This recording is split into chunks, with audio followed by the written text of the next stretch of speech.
जय माता दी दोस्तों, मैं पूजा मेहता स्वागत करती हूँ आपका मेरे आज के नए ब्लॉग में।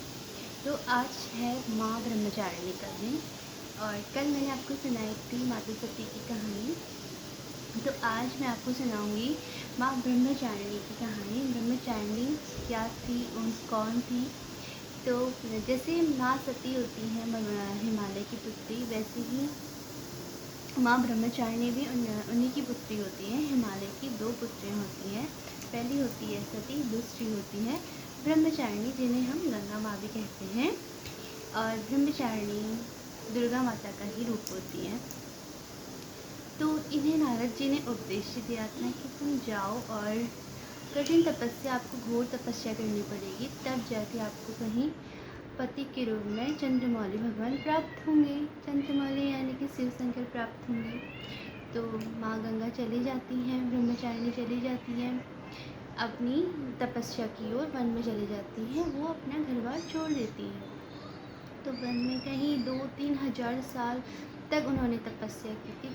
कुछ टाइम तक उन्होंने फलाहार रख कर तपस्या की। उस कुछ टाइम बाद उन्होंने फलाहार भी छोड़ दिया। फल फूल सब त्यागने की वजह से उन्हें अपर्णा भी कहा गया है। अपर्णा भी इन्हीं का नाम है। तो तपस्या उन्होंने काफ़ी की। तो उससे ब्रह्मा जी खुद उनके पास आए, उनसे उनकी तपस्या को देख के प्रसन्न हुए और उनसे कहा कि ऐसी तपस्या आज तक कभी भी किसी ने नहीं की है जैसे तुमने की। तो ब्रह्मा जी उन्हें वरदान देते हैं कि जो तुम्हारी इच्छा है, जिस चीज़ के लिए तुमने तपस्या की थी, वो पूरी होगी। तो अब तुम अपने घर जाओ और अभी तुम्हारे पिता तुम्हें लेने आ रहे हैं। तो चले जाती हैं माता गंगा। तो उसके बाद जब शिव शंकर जी के वो पास हो जाते हैं, क्योंकि अब ब्रह्मा जी ने उन्हें वरदान दे दिया है, शिव शंकर उन्हें मना नहीं कर सकते कि आपने ये क्यों किया। तो ब्रह्मा जी ने उन्हें वरदान दिया, तो शिव शंकर जी बोले कि अब तो इस बात को हम टाल नहीं सकते हैं।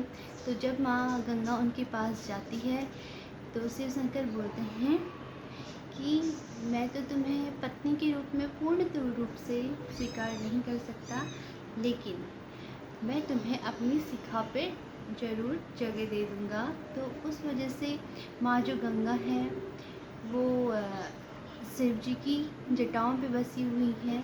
उन्होंने एक पत्नी रूप में उन्हें पूर्ण रूप से दर्जा नहीं दिया, बल्कि उनका अपमान ना करके उन्हें अपने शीर्ष में जगह दी, क्योंकि वो ब्रह्मा जी के वरदान का भी पालन करते थे।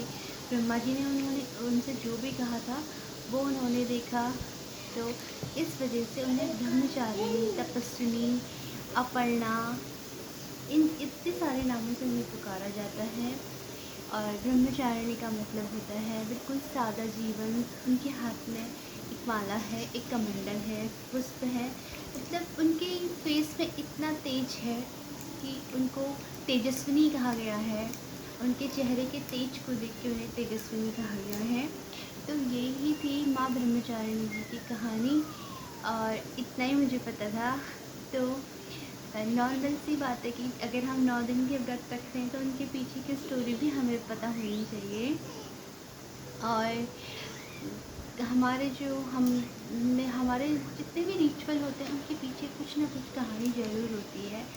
और आगे की कहानी भी, उसके बाद गंगा जी का उद्गम हुआ, वो तो हर एक स्टेप में अलग अलग कहानियाँ जुड़ी हुई हैं।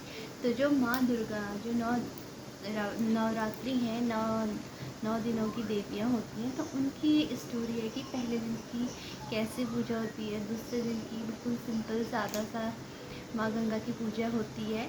तो वो भी दुर्गा का ही रूप होती है।